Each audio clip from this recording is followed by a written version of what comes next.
Sasuke and Team Taka make their grand re-entry in my review of Naruto Shippuden 331. I don't usually say this in my reviews, but this is one of those episodes that if you've watched every single episode of Naruto Shippuden or the original series up to this point, skip through all the flashback stuff. Just get to the stuff that's important, because this is an episode that was absolutely plagued with a ton of flashbacks that we frankly didn't need to see. Now, don't get me wrong, I love Team Taka. In fact, I think they're one of the most underused group of characters in the entire Naruto series, and I was kind of hoping they would expand on them a little bit more in this episode, and there were a few things they did add that was not in the original manga, and there was even one thing that is really, really important that I'm surprised they showed, but the manga fans are going to be the ones who notice that. So right off the bat, like I said, most of this episode is just sort of getting to see all of the different members of Team Taka and getting to see what they're doing. Now, I do like how it opened up when they go to Konoha and we get to see Karen for the first time. However, when I saw the scene begin, I got really freaked out because I was like, oh shit, not Konohamaru. The last thing I need is another shitty filler with a bunch of sumo wrestlers and women with pots and pans coming out. Luckily, it didn't go into that direction, and you basically just get to see Karen doing what she always does,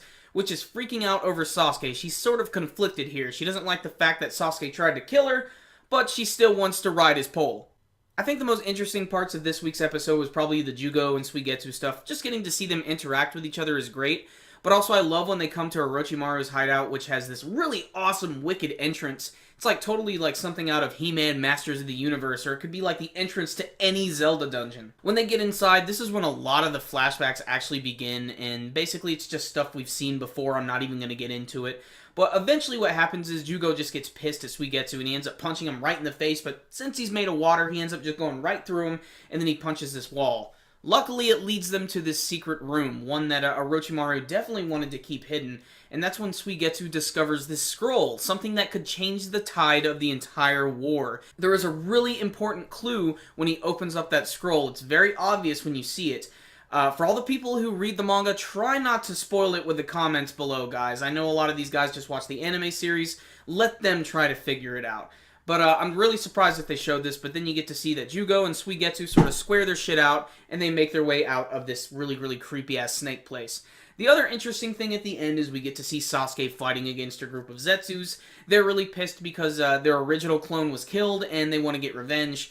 But no matter how many Zetsus you throw at Sasuke, it doesn't matter. Once he summons Susanoo, he just destroys them. And I love how he has this technique where he has this like giant ball of black fire that he just is able to spew all over the place. And even better, I love when he picks up the Zetsu and he's like holding him right in front of him. Really badass when he decapitates him. The episode gets a little cool right at the end. They sort of hype you up a little bit when you get to see Itachi is still making his way through the forest. And we haven't seen him in a long time, so I cannot wait to see how that's going to fully develop. If you were to take all the filler moments and chop them up and just sort of throw them out of this episode, this might be like an 8-minute long episode. And it sucks too, because this is some stuff that I was really hoping they would develop on just a little bit more. But still, I do like the hype that they are building up at the end of this episode. However, this is an episode I don't really know if I could recommend too much. The most important thing about it is Jugo and Suigetsu finding the scroll. That's the most important thing that you'll see in this episode. In all good consciousness, I can't give this episode anything over a 5.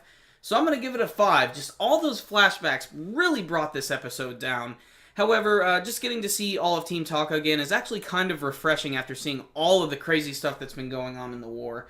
But it looks like we're going to be going right back to it in next week's episode, which looks infinitely more interesting, so make sure and stay tuned for that. So that was this week's episode of Naruto. I did not really care for it, but how about you guys? Did you have any favorite moments? Were there any things that really shocked you? You can let me know with your comments below, and make sure and give the video a thumbs up, one of the best ways to support our videos. And of course, check out what we got up top. Lots of entertaining videos. So, I will see you next time, guys. Super Kami Guru 9000. Out.